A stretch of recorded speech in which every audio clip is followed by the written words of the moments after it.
Jadi kalau kita kembali ke Efesus pasal 2, maka dikatakan dalam ayat 5, Ia telah menghidupkan kita bersama-sama dengan Kristus. Sekalipun kita telah mati oleh kesalahan-kesalahan kita, oleh kasih karunia kamu diselamatkan. Jadi ada cara orang berpikir bahwa bisa diselamatkan dengan jalan lain. Nah, dikatakan sini, tapi oleh kasih karunia, oleh karena Tuhan baik, penuh dengan rahmat, penuh dengan kemurahan, Yesuslah yang memberikan dirinya untuk dianiaya sampai mati. Bukan manusia yang membunuh dia. Ketika di sampingnya ada orang yang disalibkan bersama dengan Yesus, karena waktu datang, tiba waktunya orang yang disalibkan harus mati. Si pembunuh diturunkan dari kayu salib, lalu tulang-tulangnya dipatahkan sampai dia mati, harus mati. Tapi waktu Yesus disalib, waktu dia diturunkan dari salib, Yesus sudah mati sehingga manusia tidak membunuh tulang-tulang yang dipatahkan. Yesus mati karena Dialah berkata, Bapa, aku serahkan nyawaku kepadamu.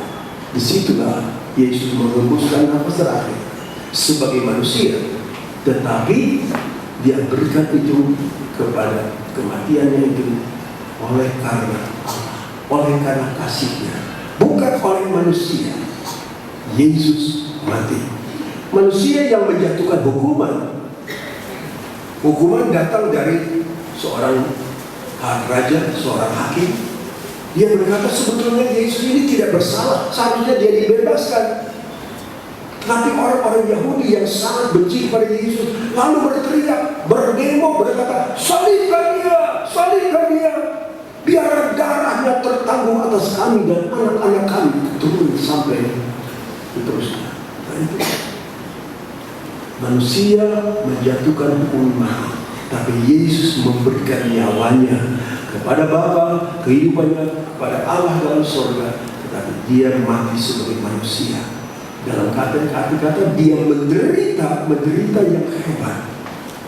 Nah, itulah dengan kerelaan Yesus untuk mati, maka kita pun diselamatkan.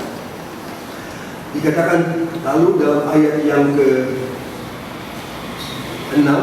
dan di dalam Kristus Yesus Ia telah membangkitkan kita juga dan memberikan tempat bersama-sama dengan Dia di sorga.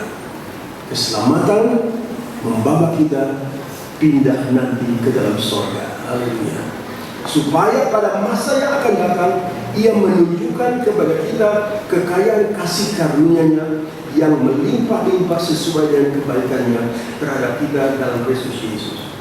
Dalam masa yang akan datang kita mati secara jasmani, sebab kita sudah diselamatkan oleh darah Yesus.